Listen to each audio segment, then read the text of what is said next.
lakho leli khuluma lithi ngalo namanje sakhe Nkosi yamakhosi. Instruct us in righteousness, Almighty Father. Jehovah Isaiah says, whom shall I teach knowledge? Whom shall I cause to understand doctrine? Them that are drawn from the milk, Almighty Father, those that are weaned from the milk and drawn from the breast, for precept shall be upon precept, line upon line, here a little and there a little. Father, siyabonga Nkosi yamakhosi ukuthi yilabo Nkosi yamakhosi abathululiwe obisini basuswe beleni abayofundiswa ulwazi benze ukuthi beqonde isifundiso Nkosi yamakhosi. Namanje Nkosi sithukulule Nkosi yamakhosi ngezwi lakho Nkosi yamakhosi, ngoba kungalo Nkosi yamakhosi sithola ubisi lakamoya, kungalo futhi sithukululwa sidla isinkwa, kungalo futhi Nkosi yamakhosi sifinyelele ekudleni inyama. Sikhulise Nkosi ngezwi lakho Nkosi yamakhosi eliphefumulele, ngoba ngalo Nkosi yamakhosi sithola ukuphila okuphakade, sakhe ngalo siqinise usinzise njalo njalo, ngelika Jesu igama siyakhuleka. Amen. God bless our food. Amen. Amen ke bazalwane. So njengokufunda ke kwethu futhi sisencwadini yabaseFesu chapter number 4, njengokuba kwethu encwadini yabaseFesu chapter number 4, incwadi lena yabhalwa umpostoli uPaul eyibhalela ibandla laseFesu, njengobizisho nje wayebhalela ibandla laseFesu. Othi umufunda umlando ngalo ibandla laseFesu kuyake kuthiwa ke kulona ayikho into eyakwazi ukwenziwa abapostoli eyibandla laseFesu ilunga nelunga lakhona elalingakwazi ukuyenza. Hallelujah. So ke so ke sibileyo ncwadi leyo ke bhalelwe ibandla elinamandla ngalolu hlobo, ibandla elihluke ngalendlela lena. Hallelujah. So ke la sifunde khona ke ila khona uJesu emisa khona inkonzo zonhlanu, which is the fivefold ministry. Hallelujah. Sikhuluma indaba ye-apostolic and prophetic alignment. Kodwa ke ngithanda ukuchaza ukuthi laphayana ku verse 12 kunalela gama leliya elisho perfecting of the saints, for the perfecting of the saints, in translations of the equipping of the saints.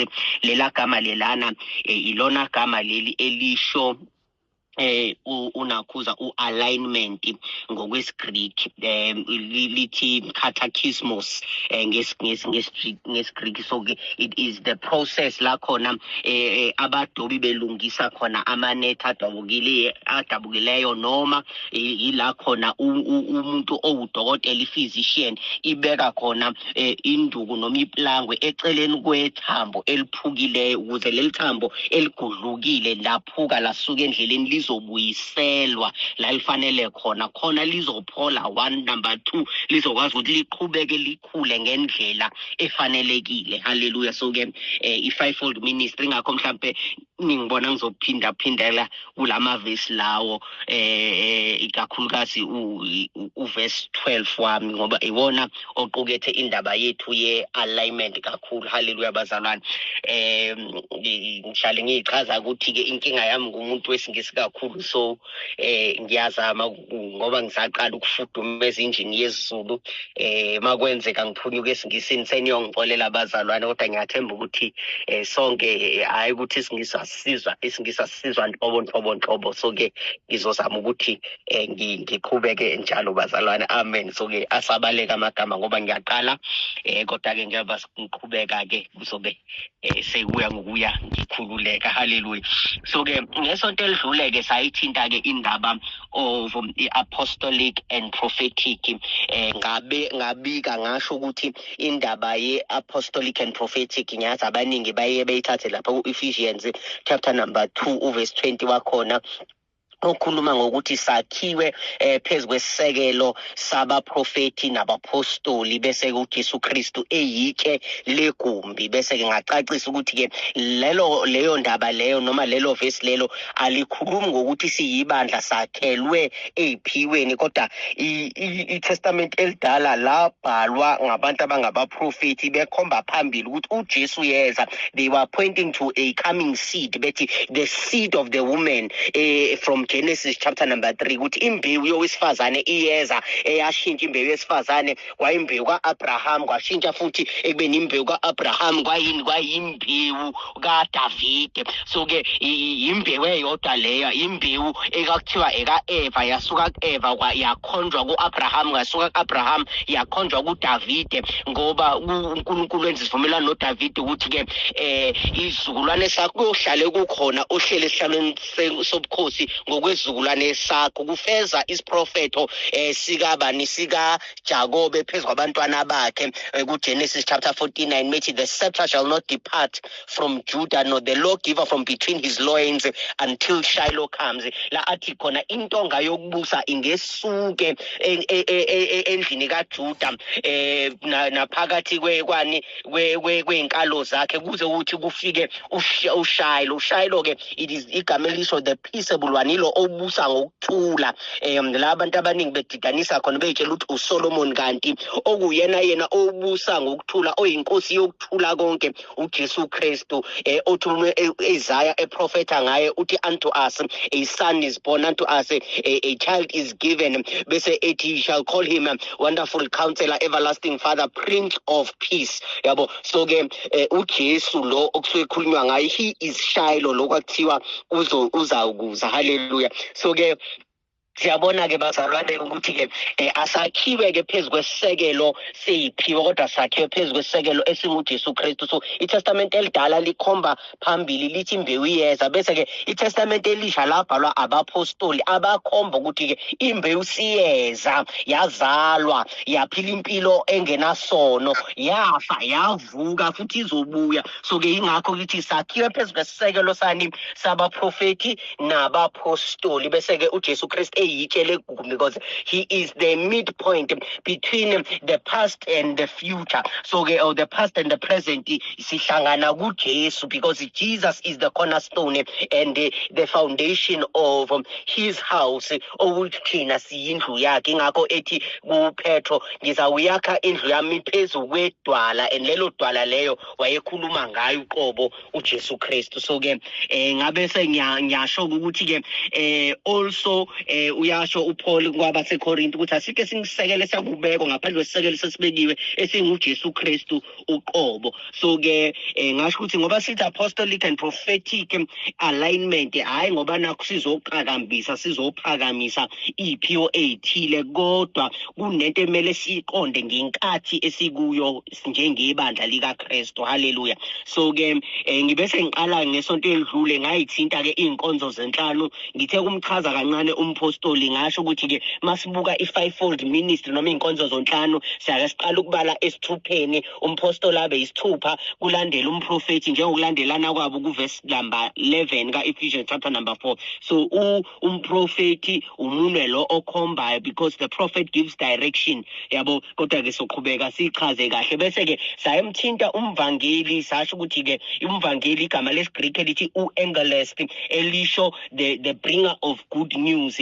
Ngasho ukuthi ke umzathu ukuthi kube umvangeli ngoba iwona umunwe omuntu ukudlula yonke eminye iminto uma uzama ukuzilula uthinta into eqhelile kunawo iwona umunwe ofika kuqala oyinkomba yomsebenzi umvangeli ukuthi umvangeli fanele efinyelele kude ekulandeni imphefumulo ekuyiletheni endlini kaNkuluNkulu ekuyiletheni embusweni kaNkuluNkulu. Ngabe sengichaza futhi ukuthi umvangeli ke ukushumayela indaba ezinhle yena ofanele sicacisele ngevangeli futhi efundise abantu ukuthi kuvangelwa kanjani. Ngacacisa nendaba yokuthi ke uJesu uma ekhuluma ngendaba yokuvangela kwabafundi bakhe oPetro noJohana babe ngabadobi wathi ngizonenza abadobi babantu. Ngabe sengiqakambisa ke kakhulu indaba yokuthi babedoba ebusuku khona isithunzi singathikamezi noma singaphazamisi noma singabaxoshi ofishi emanzini. Hallelujah.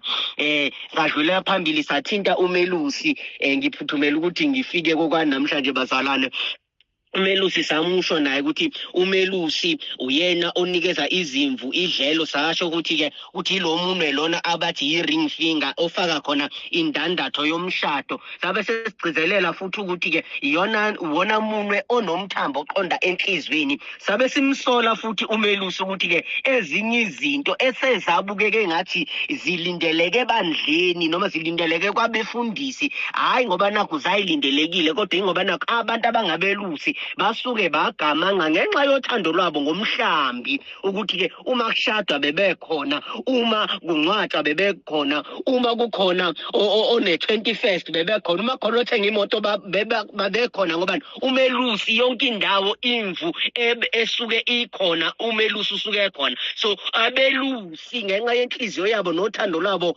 ngemhlambi bagcina benza ukuthi kuze kubukeke ngathi ebandleni kunezinto ezifuze ngabe senziwa abefundisi, okunganjalo ngokwembhalo. Mesihlaziya imbhalo kuyacaca ukuthi ke umfundisi wayengashadisi eBhayibhelini, umfundisi wayengangcwabi eBhayibhelini, umfundisi wayengathandazeli, engabusisi imizi, engavula imizi, engenzi yonke leyo nto leyo. Kodwa umsebenzi womfundisi wawuphelela ekukhonzeni uNkulunkulu nasekuthembekeni phambi kwakhe. Haleluya. Ngizosuka lapho futhi ngoba ngifuna singene kweya namhlanje indaba abazalwane. Haleluya. Ngoba kwasala umfundisi wezwi. Haleluya. Ngoba siyacacisa ukuthi ke upastor akayena umfundisi. Haleluya. Sagcizelela indaba ukuthi upastor njengokusho kweBhayibheli ungumelusi. So ke fanele sikwazi ukuthi ke uma sim-addresse kahle ngokwendima yakhe, ngoba sigcine sesihlanganezela indaba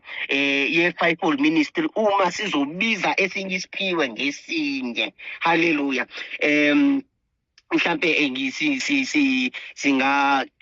gcizelela indaba ke kathisha ke before ngibuyele emuva. Ngathi umprofeti nompostoli ngimeqa ngamasibomu, khona ngizoba nethuba lokuthi ngiphinde ngibuyele emuva kubona ngoba ngidinga isikhathi esithi ukusabalala ukuze ngi-addresse indaba yabaprofeti nabapostoli. Haleluya.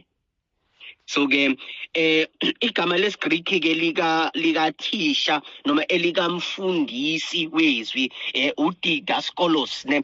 Didaskolos igama elisho lo ofundisayo, linomsuka ocebile omningi osuka kwamaJuda sukela kwabaFerasi, ngoba abaFerasi ibona ababe ngabafundisi baka-Israyeli. Siyakuthola lokhu nasencwadini kaJohane, ivangeli ukuloba ngokaJohane chapter number 3, ukuthi kwafika omunye wabaFarisi okwagama lakhe unguNicodemus ebusuku kuJesu, wathi siyazi ukuthi wena umfundisi ovela kuNkulunkulu, ngoba akekho ongenza lokho okwenzayo uNkulunkulu engenawe. Yabona. So ke kwavela ukuthi ke uNicodemus ungumfundisi wakwa-Israyeli, kodwa u-acknowledge uJesu njengomfundisi.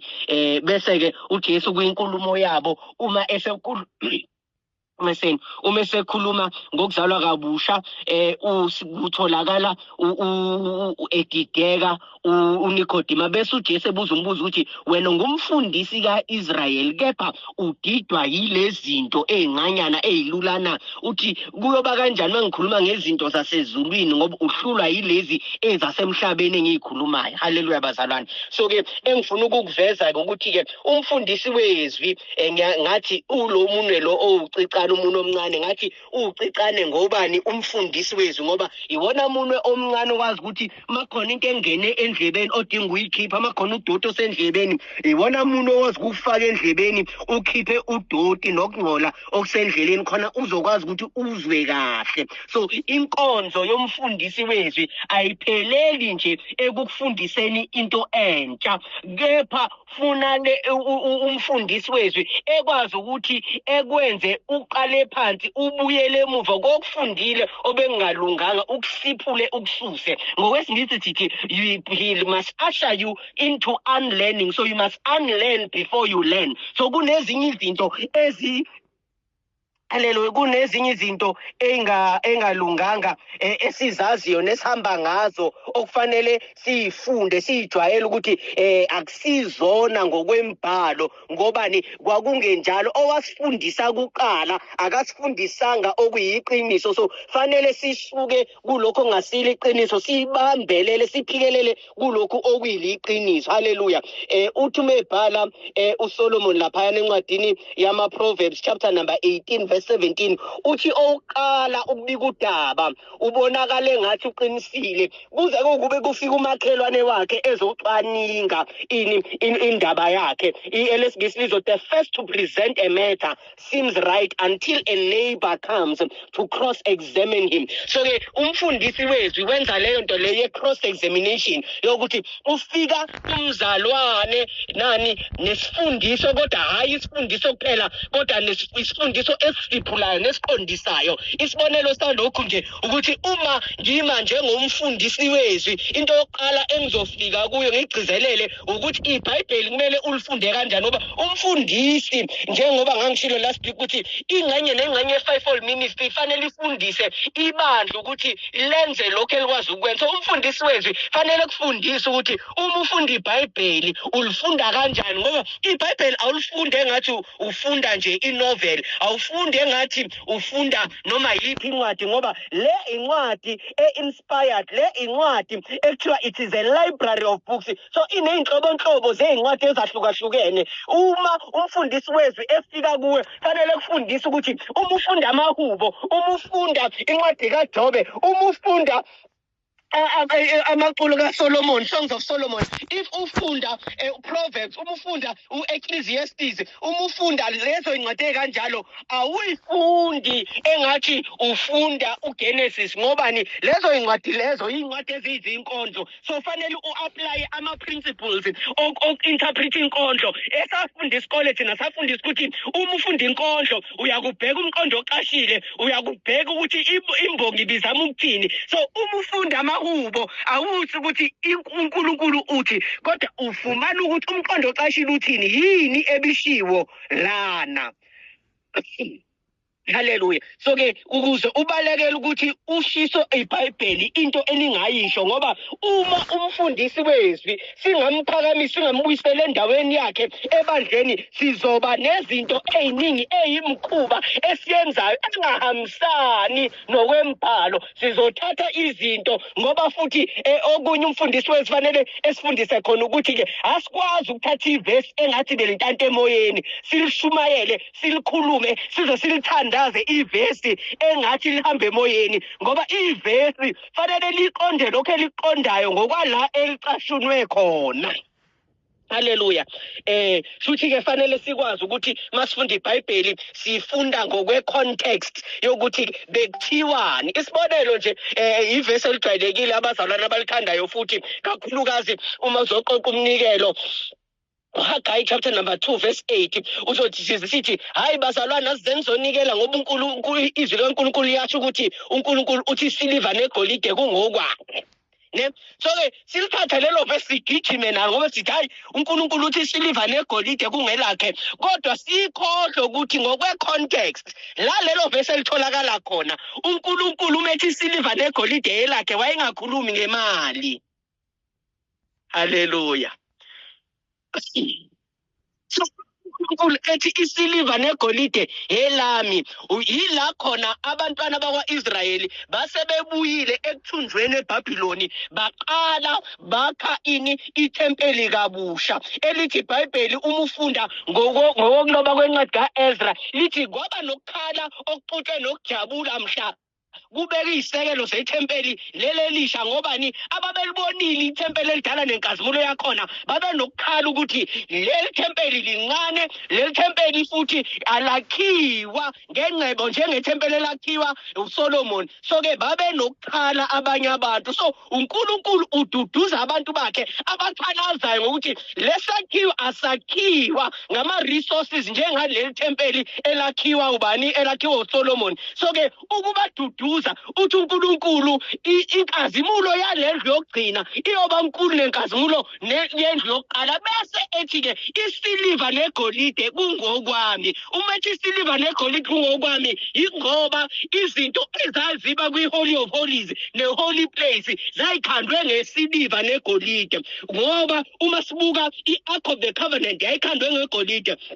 Uma sibuka i-candlestick esendaweni engcwele yayikhandwe ngegolide. Uma sibuka itafula lesinkwa sokubuka yayikhandwe ngegolide, bese ama-plate ayehlala phezulu ayeyisiliva. So uNkulunkulu wayethi lezi zinto ey'ngcwelisiwe ezangcweliswa uMose entabeni yaseSinayi ezansi kwayo ezami, kushuthi inkazimulo yami ehlala phezu komphongolo wesivumelwane isayiyo. So inkazimulo yami kulendlu iyakuba nkulu kunenkazimulo yami kulendlu yokuqala kaSolomon. Ukhumbula ukuthi mhla benikela ithempeli kaSolomon kwagcwala inkazimulo kaNkulunkulu ngakuthi akekho umuntu wayekwazi ukukhonza. So ivesi elithi isiliva negolide okwami kwakungashiwo imali, kodwa kwakukhulunywa ngezinto ey'ngcwelisiwe enjani ey'hlukanisela uNkulunkulu, okuthi-ke umphongolo wesivumelwane, i-altara lempepho, i-candlestick, bese kuba yitafula lokubuka nezitsha zakhona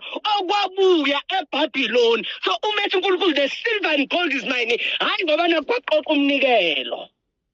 Hallelujah. So-ke umfundisi wezwi-ke usiletha lapho la khona uyabona nje kumanje omunye ukhipheka ini udodo sendlebeni, ngoba leli vesi ulisebenzisa njalo uma efuna imali noma efuna ucela uNkulunkulu imali, ethi uNkulunkulu ngiphi imali ngoba wena uthe ezwini lakho isilva negolide kungolakho. Kwangasiyo i-currency isiliva negolide. Isiliva negolide kwakuyizitsha ey'ngcwelisiwe ey'ngcwelisela uNkulunkulu nobukhona bakhe. Hallelujah. So-ke umfundisi wezwi umsebenzi wakhe umningi emzimbeni kaKristu, ngoba uyena futhi ofanele esi-understandise ukuthi-ke nevesi olufundayo kubalulekile ukuthi ulibheke ulitheke ukuthi ulithola kuphi, ngoba khona umgomo wokuhumusha iBhayibheli okuthiwa i-covenantal mention principle, okuthi-ke ngokwesivumelwane kokuphathi kwasiphi isivumelwane kushiwo lento le, ngoba khona izinto sezivumelwane esithile enga-apply kwesinye isivumelwane. By the way, kunezivumelwane eziwu-9 eBhayibhelini. Eyokuqala isivumelwane ekuthiwa i-Edenic covenant, isivumelwane sasensimini yase-Edeni, la khona isono singakangeni emhlabeni, la khona uNkulunkulu ethi ku-Adamu ungadla konke ngaphandle kwaleyo komuthi wokwazi okuhle nokubi. Emva kwalokho ngoba umuntu wayesonile, ngoba uNkulunkulu wethu uNkulunkulu wobudlelwane, he's a covenant making, covenant keeping God. So ngoba uyathanda kuba nobudlelwane nendalo yakhe nabantu bakhe abadalileyo, wakhanda esinye isivumelwane no-Adamu okuthiwa i-Adamic covenant. I-Adamic covenant yila khona sesithola isijezi sokuthi uyakudla idwekwe iy'thukuthuku zakhe, umhlaba uyawukhiqiza ameva, bese sithola isithembiso sokuthi imbewu yowesifazane. Bese kuleso sivumelwane le yila khona owesifazane kuthiwa iy'nhlungu ziyakhuliswa ekuzaleni. Haleluya. Bese-ke ngokwaleso sivumelwane leso okuthiwa yini, okuthiwa i-Adamic covenant, siyazi ukuthi isono siyanda emhlabeni, kuze ukuthi uNkulunkulu uzoletha uzamcolo, umeletha uzamcolo ukhetha umuntu wakhe uNoah nomndeni wakhe bayasinda. Mase mephuma emkhumbini uNoah wenza umhlatshelo, bese uNkulunkulu enza isivumelwane noNoah. Leso sivumelwane asenza noNoah kuthiwa iNoah i-covenant, la khona agunyaza khona abantu ukuthi sebengadla inyama, ngoba umuntu usukela ku-Adamu kuze kufike kuNoah inyama ibingadliwa, ngoba ukuze udle inyama kusho kufanele ubulala isilwane, ngoba ngokwecebo likaNkulunkulu ukufa kwakungasiyo i-part of i-plan. So ney'lwane before iNoah covenant zazingayidli, wayengekho i-carnivore, ngoba ingakho phela uNoah wayekwazi ukungena ney'nyamazane namabhubesi nama-tiger, kodwa waphuma nakho kuphelele ngoba ney'lwane zazingadlani, because the time and the permission from God was not yet released. So-ke uma sifika kwiNoah i-covenant sithola la khona-ke uNkulunkulu egunyaza umuntu ukuthi usengayidla inyama, kodwa ekudleni kwakhe inyama wathi ningayidli igazi, ngoba igazi kusanesithombe okufanele kuyikhombe ngani ngomhlatshelo uJesu azowenza. So ke because of the Peter engakafulfilleki, umuntu akavumelekile ukuthi edle inyama ehlaza neconsa igazi. Hallelujah. So ke wayese enza isili yaleyo covenant wayenza kwayi-rainbow.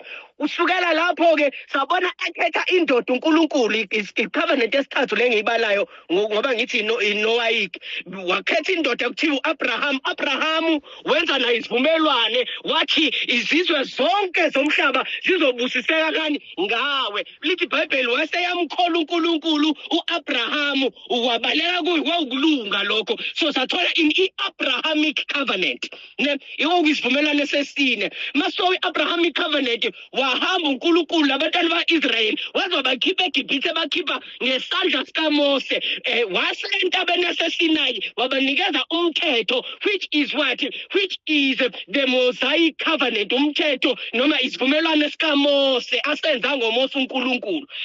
Emva kwalokho uma esavala incwadi kaDuteronomy waphinda wenza esinye isivumelwane okuyisivumelwane sesixh esithi ke that is the Palestinian covenant noma it is the covenant of the land. La khona ethi kwabantwana bakhe uIsrayeli uma niphenduka nibuya nikhonza mina ngiza kunibuyisa ezweni lenu ngoba ngizonisaphaza uma ukuthi aningikholwa mina nguNkulunkulu ngedwa. Bese ngizonenza ukuthi izizwe zinqobe bese niyasabalala nibaleke nigcwale izwe lonke leli. Kodwa manje ngikhumbula nizobuya ezweni lenu. I-Palestinian covenant iyafana nekaMose, umehluko ukuthi le inesithembiso somhlaba. Hallelujah. Bese ke emva kwalokho sibona Jesus bale ini Edenic covenant. Ngi-offer empilo bazalwane ngithathelele ngivumeleni ngiwaqedele lama covenant ngoba sengize ngawaqala usekubuka isikhathi sami.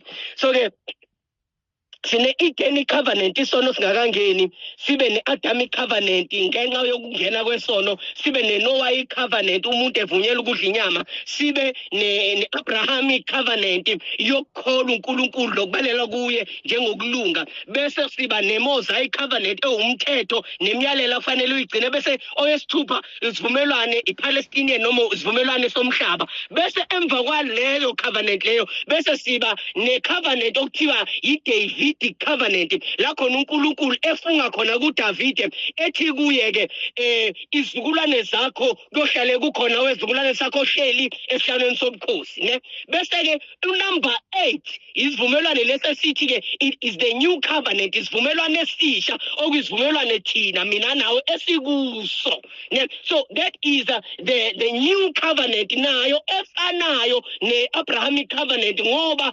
siyakholwa kubaleke kithi njengokulunga njengokusho kwencwadi yabaseRoma chapter number 4. So we believe God and it is counted to us as righteousness. So sihamba ngokulunga oku-imputed. Bese masuka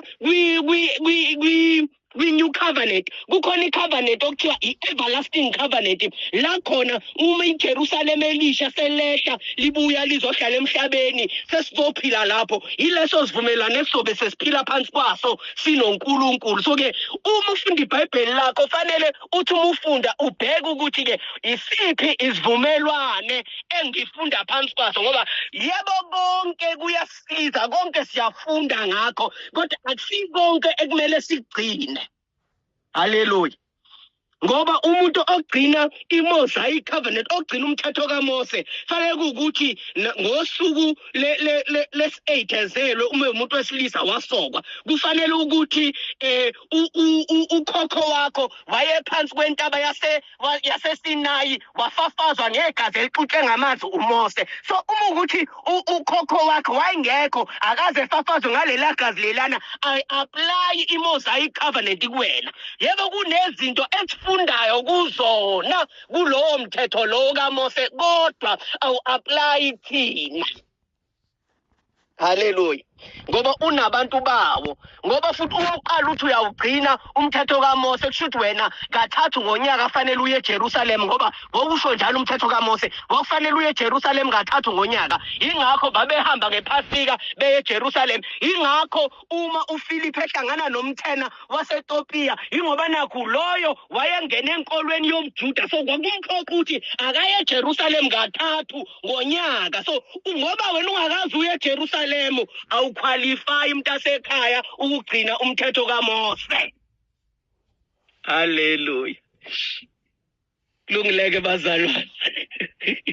Ya, ingakho nangosuku lePentecost kuthiwa kwakunabantu babalindawo ehlukahlukene eziningi la kubezwa khona kukhulunywa ngezilimi ilona lo ezulimi lwakubo. Ingoba ngokusuku lePentecost eminye yemkhosi owawutravelela khona uye eJerusalem. So ingakho bethi sibezwa ngezilimi zethu, ngoba abahlala eJerusalem bonke laba bantu bahambile ngoba bazobungaza umkhosi wePentecost. So kubungazwa ini na kubungazwa iPhasika, kubungazwa iPentecost, kubungazwe ini, kubungazwe iFeast of Tabernacles. Iqala ku-trumpets bese iwelela ku-atonement tabernacles. So ke fanele uhambe kathathu ngonyaka. So ke as-apply thina Nkosi yami, ngoba lithi futhi uma uhlulekile ukubungaza umkhosi wePhasika ngonyanga yokuqala, ngenyanga yesibili kunosuku abalenzile. Uma ugeje lapho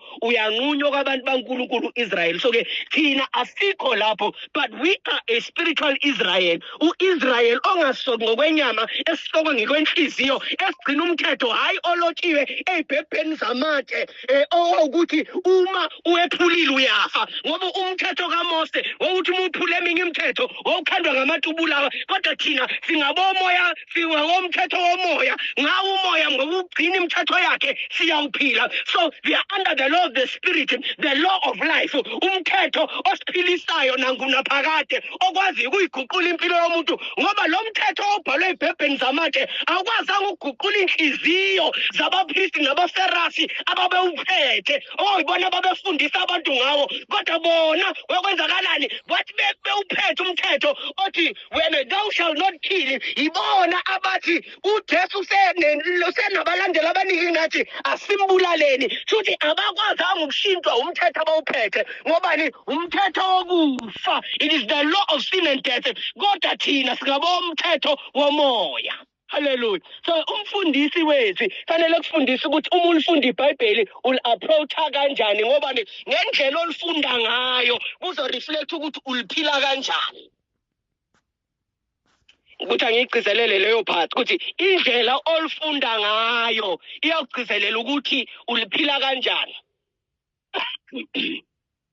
Angiqhubeke ngale ikamera lomlikelo ngoba sengithe ukungena ngathi ukushiphiza phakathi kulona. Angisale sengishanashanela, ngiqoqa umbhede, ngilungisa kwasani.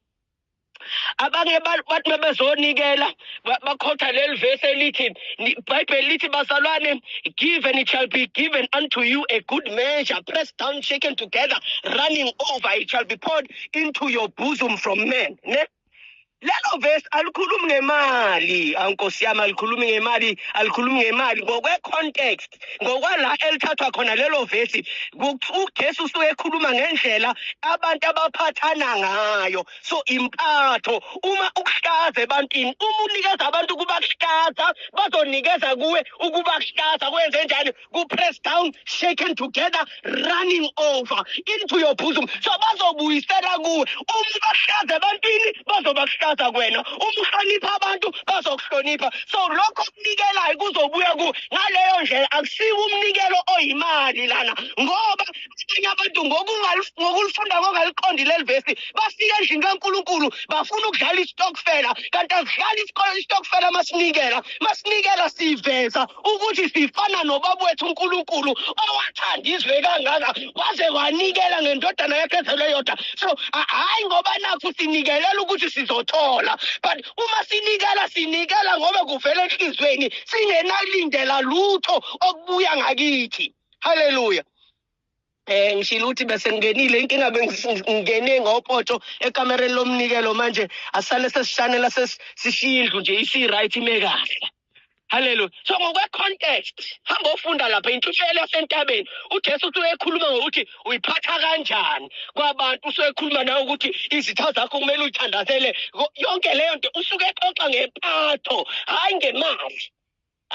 And uma eqhubeka futhi emva ko given shall be given unto you, uqhubekesha uyaqhubeka futhi egcizelela indaba yempatho. So ukuthi uyiphatha kanjani. So ilento yokuthatha ivese ngathi ihlele emoyeni ebulala ibandla. So abafundisi bethu kumele bephakame kulesizukulwane ngoba asikwazi ukwenza ngoba nakho safica kwenziwa, siyasho ngoba safica kushiwo. Fanele sifane nani nebandla laseBeria elithi iBhayibheli lalingcono kakhulu kunebandla laseThessalonika, ngoba emva kokuthi umpostoli uPaul eshibeyelile babeshaziya imbhalo bebheka ukuthi lokho akushoyo umpostoli Paul kuyikho noma cha. So asilandele ukuthi umpostoli Paul siyamazi uyiman of God powerful, silandele ukuthi akushoyo kuyikho noma cha. So fanele sivuke siyibandla sishaziye imbhalo siyifunisise futhi ukuthi ke emva kwentumayelo isibe namandla akushiwo kuyikho noma cha. Hallelujah. Angithi uverse number 14 wabaseFesu la esifunde khona ugcizelela indaba yokuthi singabe saphesulwa imoya yezimfundiso. So asizingane eyiswa lena ngani ngamagagasi na wonke umoya wezimfundiso ngani ngokwezimfundiso ezikhandwa abantu nenkoshiso yakho, kodwa sikhuluma iqiniso ngothando. So asikwazi ukukhuluma iqiniso ngothando uma kwathini iqiniso singalaso. Simele ukuthi sibuyisele endaweni yakhe umfundisi wezwi. Inkinga thina isizukulwane sesebandla sesizukulwane se-entertainment ngoba umfundisi wezwi uyasibhora ngoba ayikho isifundiso esingaba u-30 minutes bazalwane. Kodwa uma ufuna ukugxiliswa esifundisweni udinga ukunika umfundisi isikhathi khona ezokukhombisa ecathulisa ukuthi sifike kanjani la. Thina sifuna abantu abazoshaya ama-punchline ukuthi uNkulunkulu ushintsha ama-lemons akho wenza ama-lemonade. Siqhume sime ngeenyawo kodwa singakutholi ukuthi kuvelapha eBhayibhelini. Asina verse kodwa sihamba sithi uNkulunkulu usizoyisizayo. Asina verse sithi uNkulunkulu uzosiphumelelisa. Asina, sihamba nje ngokuthi umfundisi engimthandayo uthe. Hallelujah. So ke simele ukubuyisela abefundisi bezwi endaweni yabo ngoba without the restoration of the full fivefold ministry in functioning order asikwazi Nkosi yami, asikwazi ukuthi sakhe ngokuphelele siyibandla. Umfundisi wethu simdinga njalo lokhu kudinga umprofeti. Impela abaningi bakhohliswa badukiswa abaprofeti bamanga nje ingoba nakho bamzibile umfundisi wezwi. Ngoba uma umuntu ezokuprofetha uwazi ukuthi ugcwele ifi awudukiseki kalula. Hallelujah. Noma ngathi uyakuthanda awuthanseki. Ingakho phela uma isithu sathane siza ngevesi sithi sizokhohlisa sidukisa uJesu, sathola ukuthi uJesu ezama umdukisa unevesi naye. Hayi kodwa thina cha. Hayi uthe abanye basebenzi behambe ngeziprofeti ezingekho. Uprofethwe ukuthi umuntu oshadile uyena myeni wakho. Nawe uthi yalo uyawushade nomyeni wakho. Into enjani leyo? Amanyala esiwabonayo. Hallelujah. Ngoba abantu abalazi ivesi. Umuntu useyobhidliza umshado wabantu bese ebona ukuthi uNkulunkulu uzombusisa ngalomshado lo azama uyikhandela yena eyithathele ngokulalela a lying prophet. Ngoba umprofeti noma ngakafiki kuyena ngiyafuna ukusho lokhu cannot misrepresent the character of God. Noma engagcotshwa kanjani, noma enganomoya kanjani, noma enga-accurate kanjani, he does not. Umprofeti akakwazi ukumisrepresent i-character kaNkulunkulu. Hallelujah. So ke kubalekile so ke ngi-advocatela umfundisi wezwi ngoba ngiyambona ngathi uyashabalala kakhulukazi kulezizukulwane esifuna ukuba neclip ka 30 minutes ka 30 seconds, iclip ka 1 minute 30 seconds ezofika kwi-status. But umfundisi wezwi into ayishoyo awukwazi ukuyisummarize ngo 1 minute 30 seconds ngoba kuyagxilwa esifundisweni. Awukhumbuli ukuthi uJesu edlala indima yokuba umfundisi enza intshumayelo sentabeni wahlala 3 days nabantu ebafundisa nje 3 days efundisa. Bese thina sitshela ukuthi sizokwakheka ngokuba nezintshumayelo once a week 45 minutes. Uzokhula kanjani ngo 45 minutes once a week? Lithi iBhayibheli encwadini yeZenzo chapter number 2 verse 42 lithi babeqhubekela njalo esifundisweni sabapostoli, emkhulekweni, ekuhlanganyeleni nasemkhulekweni. So how can we match? Sifike kanjani nelelo bandla lelo? Sizosicula amaculo unbiblical, sithi silifuze lelo bandla owaqala walibusisa besithi khela umoya oyingcwele phezu kwabantwana bakho. Umoya ongcwele sewathelwa bazalwane. Hallelujah. Hallelujah. Umoya ongcwele, we cannot ask ukuthi cela umoya ongcwele ngoba batshela ukuthi abalinde wafika ukhona. Ne? So mase Jesu ubheka ibandla lakho selomile. Ya limnandi lona kodwa biblically ingakho umfundisi wethu kumele esukume kunamaculo illegal ukuthi siwacule siyibandla. Uma singawaqonda ukuthi aqonda ukuthini. Kunamaculo nje obuqala ucula bese umfundisi wezwi okimi uthi limnandi lona kodwa lisho lento sitshela ukuthi liyalisho.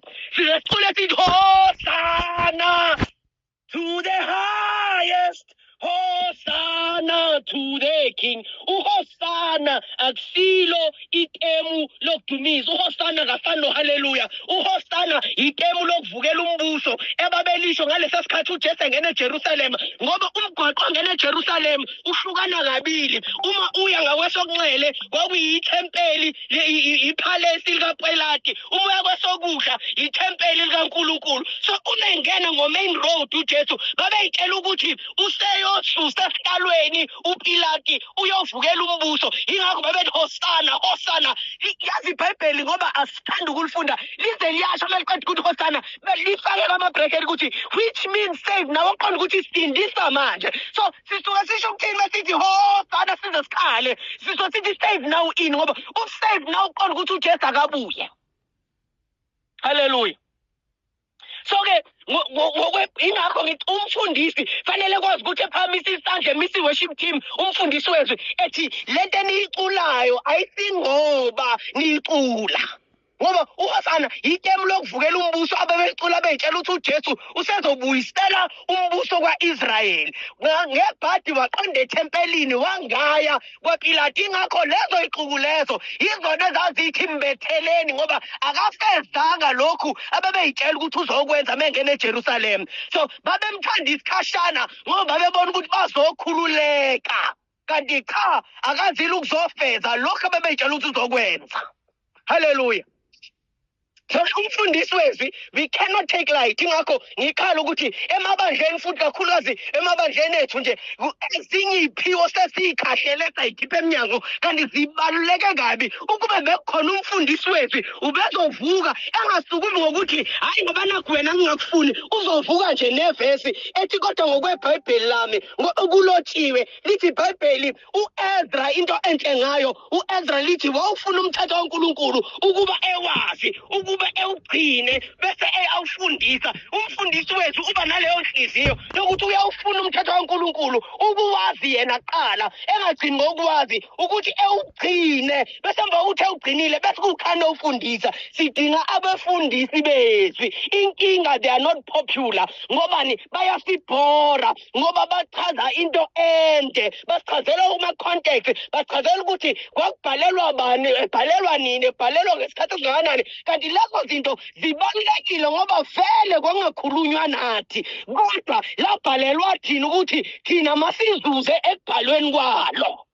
Hallelujah. So asikwazi ukuliphatha ngathi libhalelwe wena. Awukwazi ukuthatha incwadi ebhalelwe udadewenu bese uyifunde ngathi ikhuluma nawe. Kunezinto ongayifunda kuzo engasisiza kodwa siphinda ukukhumbula ukuthi okunye kuyawuqondwa kangcono i-intended audience. So ingakho umfundisi wethu fanele sifundise ukuthi singena kangakanani singena kanjani ekuqondeni lento esiyifundayo.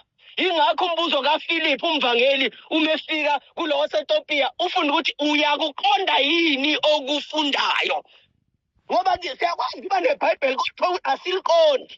Bese-ke umsebenzi womfundisi wethu ukuthi akasifundise ukuthi siliqonda kanjani, ngoba uma siliveza ngokweqiniso silishiso lokho elikushoyo vele ila amandla ayokwenza khona. Lithi iBhayibheli encwadini kaMark chapter number 16 lithi uJesu Kristu uNkulunkulu fakazela izwi ngemsebenzi ehambisana nalo. Thina asiyibona imisebenzi ngoba izwi esilikhulumayo akusilo, ngoba abefundisi bezwi sesibasusile endaweni safaka abantu abavuthayo abazoshumayeza abazodala ukuthi isisukume sime ngeenyawo sibakhombe sibameme sithi hayi bo msweli, sithi hayi bo khuluma nceku, sishayane izandla sishaye high five, kodwa asiphuma singaqonde lutho, asiguquke ndawo. Haleluya. So-ke indima ebalulekile bengithi ngizomthinta nje kancane umfundisi wethu ngidlule, kodwa ngiyazi ukuthi umoya kaNkulunkulu ugcizelela ukuthi buyiselani isiphiwo sami emzimbeni wami. Uthi buyiselani isiphiwo sami emzimbeni wami ngokuba umfundisi uyena okwazi ukugxilisa ibandla ukuthi mekufika iphepho nezivunguvungu linganyakaziseki. Into eyadala ukuthi uPetro bengamshiya uJesu kuJohn chapter number 6 umebuza uJesu ukuthi nani nizongishiya na, uthi uPetro sizawuyaphi na ngoba kuwe sithola amanzi okuphila. Oqonda ukuthi uPetro wagxiliswa kuJesu ngamanzi esifundiso ayesithola kuJesu. Abazalwane baba kalula nje ngoba isifundiso asisekho, kulula nje ngoba akafundisekile. Haleluya. So-ke inkonzo zonhlalo zibalulekile bazalwane, ngoba izona zandla zomzimba. Uma umzimba ungcola ugezwa yizizandla, uma umzimba ulamba ufidwa yizizandla, uma umzimba ugodola umbathiswa yizizandla, uma umzimba ungcola udinga ukugqokisa ukhunyule yizizandla. Kodwa izandla ziyingxenye yomzimba, ayisiyinhloko, aziliphethe umzimba, kodwa zisebenza emzimbeni. Leyo ngizohlale ngigcizelela ukuthi the fivefold ministry is not the owner of the church. Kuhle kaJohn umbhapatisi ethi mina angisiye umyeni, kodwa mangizwe umyeni ngiyathokoza. I am not the bridegroom, I am only the friend of the bridegroom. So I rejoice when I hear the bridegroom come. Ileyo attitude fanele i-fivefold ministry ibe nayo, ukuthi njalo makufika uJesu ebandleni mekuba nobukhona bakhe asithi sekuyisikhathi sami sokushumayela. Imani nina nenikhalayo, imani nenithandazayo, imani nenidumisayo, isikhathi sami sokushumayela. Fanele sidedele ngumnini webandla ethatha indawo yakhe. Kodwa manje sekwakhiwa ama-empires, ilo nalo uzakhela okwakhe, uzakhela owakhe umbhoshongo waseBhabheli. Uphakamisa igama lakhe ngoba basho njalo abaseBhabheli bathi ukuze sizakhele igama lethu. Abanye uyabona ukuthi hayi ngoba nakhenzela uNkulunkulu ingabe sinegama. Ngiyazi ukuthi kubalekile ukuthi umlayezo wevangeli siusabalalise ufinyelele kude, kodwa kokunye kuya beyond ukufuna ukusabalalisa umlayezo, kuba nendaba yokufuna ukusabalalisa igama lakho. So simele ukuphenduka kuleyo ndawo. Haleluya. So-ke kulungile. Indaba yethu nje ilapho ukuthi inkonzo zonhlanu umvangeli akabuyele endaweni yakhe, elanda imphefumulo, ebuyisa abantu ngothando, embusweni kaNkulunkulu, ebatshela nawe usungambona uNkulunkulu ngokukholwa nje uJesu kuphela, ngoba yilo umlayezo usungambona uNkulunkulu ngokukholwa uJesu. Bese uma esengenile umuntu endlini kaNkulunkulu yila khona sesimsebenza khona. So ufana nomuntu umedoba, umuntu odobayo uyadoba ewuthatha ufishi. Ufishi uthatha njengoba unjalo mewukhipha emanzini eze fike yenawo esihlabathini la khona ungasekho engupheni yokubuyela emanzini. Bese-ke lapho ila khona sewuvula khona ewukhipha ewukhipha okungaphakathi lokho kuzodala ukuthi ubole. Hallelujah. Ila sewukhina khona. So kanjalo nomvangeli. Umvangeli uyena impela onelungelo lokuthi wozunjalo. Uthi wozunjalo bese kuthathile wakufaka la khona sesibona kanti ukuthi hayi awusebuyele emuva. Ila khona ke ubani umelusi nomfundisi wethu esezothi awukwazi uqhubeke ube njengoba ufike unje. Because you come as you are, but once you reach the shores of the church you must change. So sikulanda unjalo bese siyakushintsha. Awukwazi uqhubeka ufane njengalokhu bungakangeni kulombuso.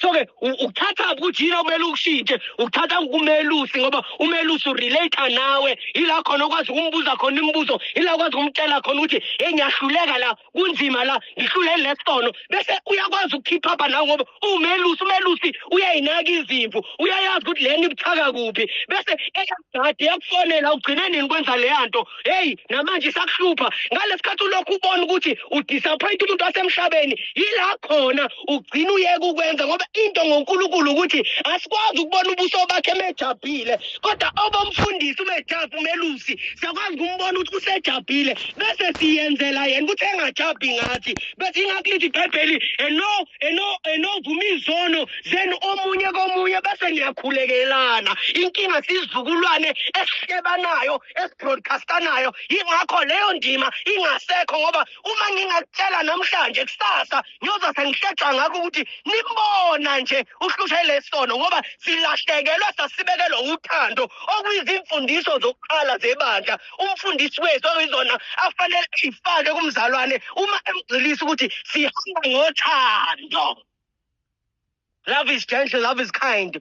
It does not envy, it does not boast, it's not self-seeking. It does not delight in evil, but rejoices in truth. Love never fails. So, fanele leso sifundiso umfundisi wethu.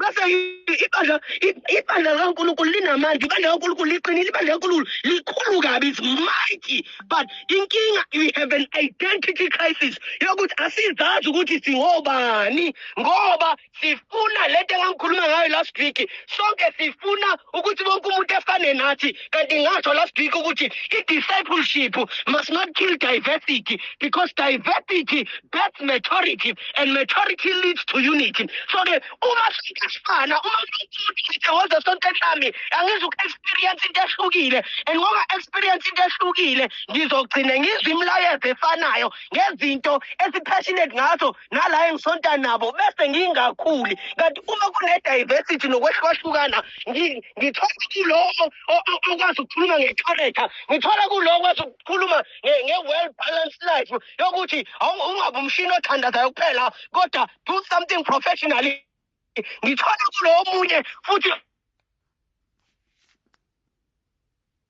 awubeka izandla ngalo opassionate ngama-miracles ngoba zonke lezi zinto zikhona kuNkulunkulu simele ukuthi sihambe kuzo zonke kodwa asiwo wonke umfundisi okwazi ukuhamba kukho konke so we need different graces sidinga iy'phiwo ey'hlukahlukene. Haleluya.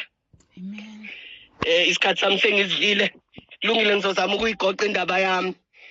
Ilithi iBhayibheli uma ufunda kunama epistles awu2 laphayana ekugcineni abhalwa uJohani kuno 2 John no 3 John. Ku2 John no 3 John ubhalela amabandla amabili lapho uJohani umpostoli lawo mabandla lawa ngithi siyazi ukuthi ibandla lalingenawo ama-building kodwa wakhonzelwa endlini zabantu in the early church. So in one case kulele lodwa incwadi kukhona lo mzalwane lona owayevulela wonke umuntu ofikayo noma ubani ofika metho yakhola nje uyamnika ukuthi akashumayeza abazalwane umpostoli Paul umpostoli uJohn uyamkhuza ukuthi unganikezi noma ubani ipulpit ukuthi akashumayele nani kodwa owosebenzisa i-discernment.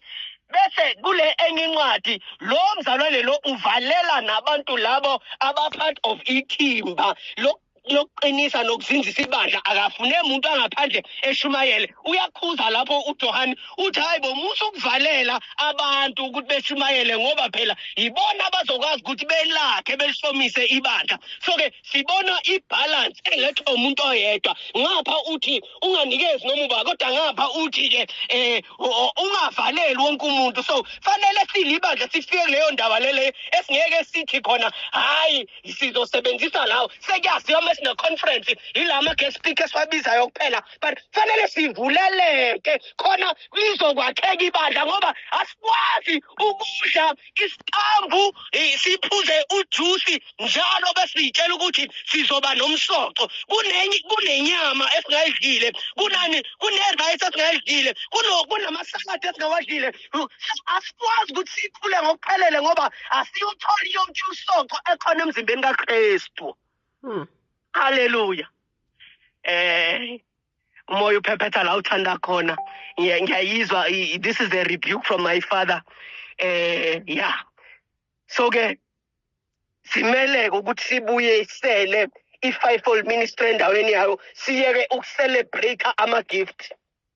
Ngikusho kahle lokhu ngumpostoli, hayi ngokomuntu kodwa ngokwaNkulunkulu, hayi ngokuyifisela kwami, kodwa lento yokuba umpostoli sithathwe yabekwa le phezulu, to the extent ukuthi umuke wathi umpostoli abantu ukuthi abaguqe ukuthi abenzeni, bafuna ukuphathela iBhayibheli, awukwazi nokuyiphathela i-cellphone manje.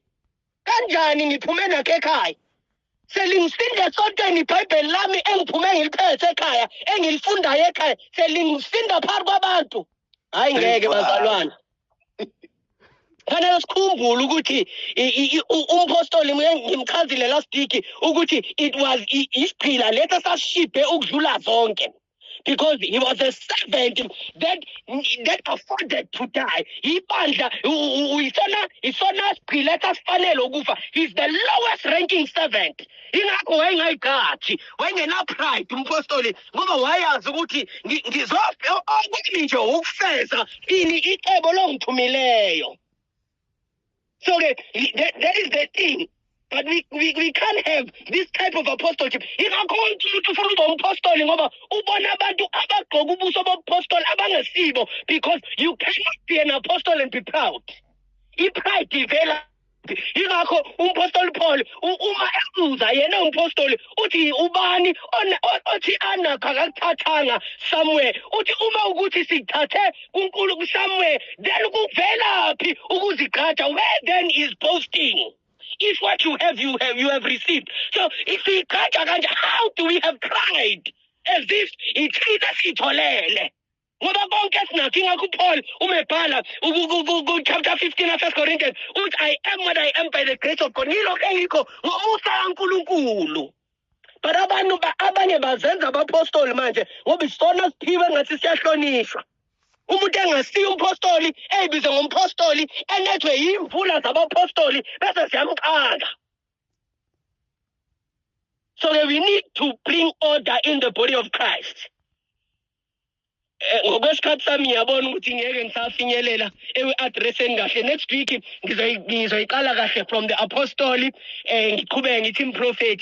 So the next 2 weeks I'm going to be dealing with the apostle and the prophet and the apostolic and the prophetic. Ngoba kunomehluko ngishilo last week futhi ngiyaphinda. Kunomehluko phakathi kompostoli nobupostoli, kunomehluko phakathi komprofethi nobuprofethi. And ungaba nobuprofethi ungasiyi umprofethi. Ungaba nobupostoli ungasiye umpostoli. Hallelujah.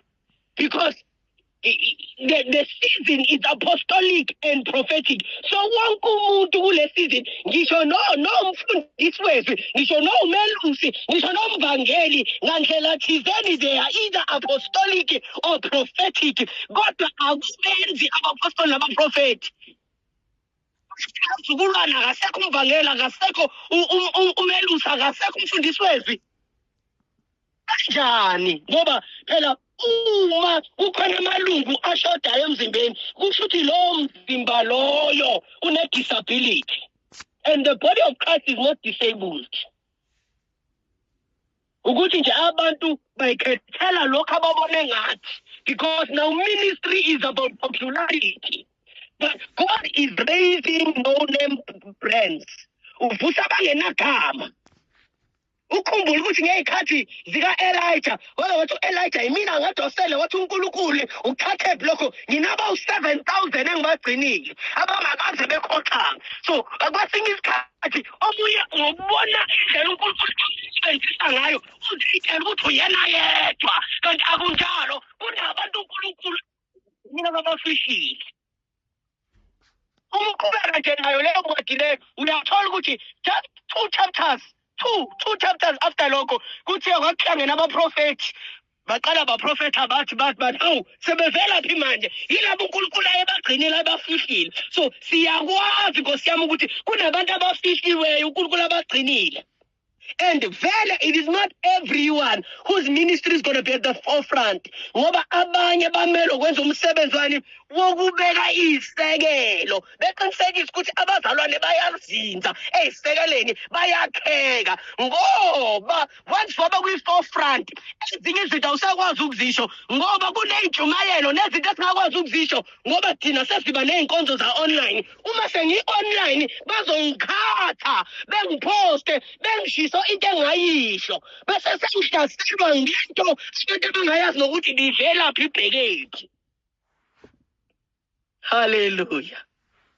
So sometimes the systems we put in place ukuthi sizane siyibandla ukuthi sithole i-access ngoba abanye ubanjwe i-distance omunye ubanjwe ukuthi uyasebenza awazi ukufika sifune bene-access zigcina zifaka i-compromise in the minister ngoba usesaba ukuthi enkosi yami ngoba online bazothini basengithi asakuthi nokuthi hayi homosexuality is a sin ngoba naye bazongikhatha LGBTQ ban izongixheka online ngoba ngi-online nayi camera ngibhekile.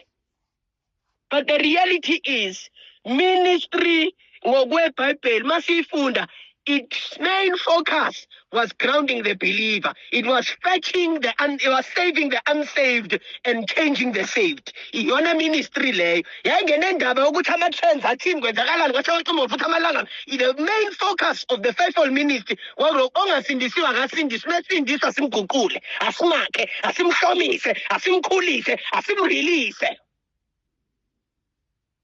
That was the pride of the early church. Ukuthi umuntu thina sizwa sekuthiwa Philip the evangelist wagcotshela ukweta amatafula. But because of the level of teaching, the level of equipping, he walked in his gift. Wahamba wayovangela. Sesizwa mase yovala incwadi yezenza ukuthi-ke wayenamadodakazi ayiprofetha akushiwo ukuthi hayi ngabaprofethi ngoba kwi-testament elisha wonke umuntu uyakwazi ukuprofetha. Wonke umuntu uyakwazi ukuvangela, wonke umuntu uyakwazi ukufundisa. Bese kodwa kuba nesixwayiso esivelayo ukuthi-ke akusiwo wonke umuntu okumele efundise ngoba ukwahlulela kuyasinda kakhulu kulabo abafundisayo. Hallelujah. So-ke next week siyiqala si-address umpostoli, the apostle versus the apostolic, the prophet versus the prophetic. And then we are gonna fix some things in regard to this, and hopefully by session yetokugcina there are some things that one would need to pray over and pray concerning, specifically kakhulu regarding abaprofethi, because abaprofethi isona sitsha esathi sihlaseleka kakhulu isitha kule insuku for the purpose of keeping people stuck, keeping people stagnant, and keeping people in cycles of disobedience. So abanye baze beyithole bekwizangoba beyobhula ngoba abaprofethi babhizi lana isitha sibashaya ngezinto la empilweni zabo balibele ukunaka impilo zabo at the expense of their assignment bese kulimala abantu afuze ngabaya benefita kulezi lezi abayizo abaprofethi. Umuntu ehambe eyobhula ekubeni ukhona umprofethi obengamtshela ukuthi uNkulunkulu uthi usebenza nomuntu obhulayo wena kodwa uNkulunkulu uyifakile lento kuba umprofethi noma lento yobuprofethi kuwe kodwa unomuntu obhulayo uze exoxela ukuthi hayi kade ngiyobona ugobela wami. Uma esho njalo, it is a judgment to you ukuthi you are too busy with the affairs of your own life ukuthi unake abantu abadinga administration yakho around you ngoba yonke indawo kuyo uNkulunkulu ukubeke ngecebo. and akumele siphuphuthekisewe yilokho ukuthi kunesizathu sokuthi sibe seyindaweni ezithile sibe kwama positions athile ngoba asiphileki imahala. Uthi umebhala lapha yana umpostoli Paul mekhuluma eAthens uthi uNkulunkulu wakhetha indawo, the places and times in which we ought to be born. So uNkulunkulu angeke akhethe indawo nesikhathi nesizukulwane ozalwa kuso nomndeni ozalwa kuso ekhethela ize kunezathu ekukhandela ukuthi ube lesitsha oyiso khona uzoba nalomthelelo. Abanye bethu sidelela uNkulunkulu, we keep on undermining God because we think we know better than God. Ithina esazi kangcono ukuthi uNkulunkulu kumele esebenzise onjani, ithina esazi kangcono ukuthi uNkulunkulu kumele esebenzise isitsha esinjani. Sifana noMose etshela uNkulunkulu ukuthi uNkulunkulu nginamalimu.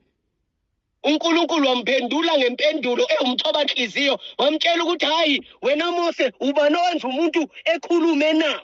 Wathi uMose hayi wena uNkulunkulu eyitshela ukuthi uNkulunkulu uzomlapha amalimi. Wangamlapha amalimi uNkulunkulu ngoba wayefuna ukusebenzisa amalimi akhe. He says I use the foolish things of this world to confound the wisdom of the wise. Usebenzisa lokho. So wayefuna yena futhi masifunda iBhayibheli uAaron wakhuluma kabili kathathu emva kwalokho kwabuyela kwakhuluma yena uMoses. Ngoba nina ngoba uNkulunkulu wayekhetha isitsha vele singingizayo isitsha sinamalimi. So asikwazi isitsha ukutshela umnikazi waso ukuthi mina ngikwazi ukuphatha lokho okufaka kimi. Umnikazi wesitsha okwazi ukuthi lokudla engifakayo kuzokwazi ukungena kulesitsha. So namhlanje ngifuna uhambe nje ubuyele enkosini uthandaze if possible umtshela ukuthi Nkosi yini oyilindele kimi, yini yiphi le ndima engikulwisa kwe abanye impilo zethu ayiqhubekele phambili ngoba ulwisa uNkulunkulu. So ngoba ulwisa uNkulunkulu wenqubekela phambili uyena osevala indlela wathi awuyindawo uze ugobe, uze uvume, uze ukhothame entandweni yami. Uyafasta Nkosi yami, uyofasta umtasekhaya uzozaka uphele emzimbeni kodwa inqubekela phambili ngeke uyibone ngoba wena umelene noNkulunkulu, umile phambi kwakho ngeke uye phambili mntasekhaya ngobani umelene naye. Uwena othi lesitsha athi sifanelekile wena uthi asifanelekile, and wena uzibona ijudgment yakho ingcono kunoNkulunkulu owazi konke, obona konke, osikhathi sonke is bare and naked before his sight, okwazi ukubona inhliziyo yawo umuntu, okwazi ukubona zonke inwele zomuntu ngawani bese wena uthi wazi kangcono kulalo uNkulunkulu. So simele ukukhuleka. Ngizoyishiya lapho namhlanje nje ukuthi asikhulekeni kuNkulunkulu. uNkulunkulu ikuphi la khona, yiphi intando yakho engirejectayo, iliphi icebo lakho onalo ngami engakalivumi Nkosi. Ngisize ngimukele, ngisize ngoba nami ngingcenye, ngoba uyingcenye yomzimba kaKristu. Noma ungangaba yi-fivefold ministry kodwa iqiniso lithi uyingcenye yomzimba kaKristu. And uma uke wakhumuka ubhozo uyazi ukuthi kufanele uqale phansi uyofunda ukuhamba ngoba ibalance umzimba usungasenayo. Cabanga ubhozo kodwa umzimba wonke akwazi ukuhamba ngoba ubhozo unqamukile. So you are an important part of the body. Noma ngabe uyitshela ukuthi hayi ngiyingcenyana nje encinyana kodwa le ngcenye iyona ibalekile ngoba incwadi yabaseKorinte chapter number 12 ithi ke uma kulimali indima encane yomzimba wonke umzimba uyathinteka. So siyathinteka uma wena ungayenza intando kaNkulunkulu, siyathinteka uma wena ungekho in alignment. So umkhuleko wakho namhlanje ukuthi Nkosi align me, Nkosi ngimisela ongifuna khona, ngenzise lokho okudinga kimi ngegama lika Jesu. Ngizoma lapho bazalwane, amen. Amen bazalwane, ngiyacela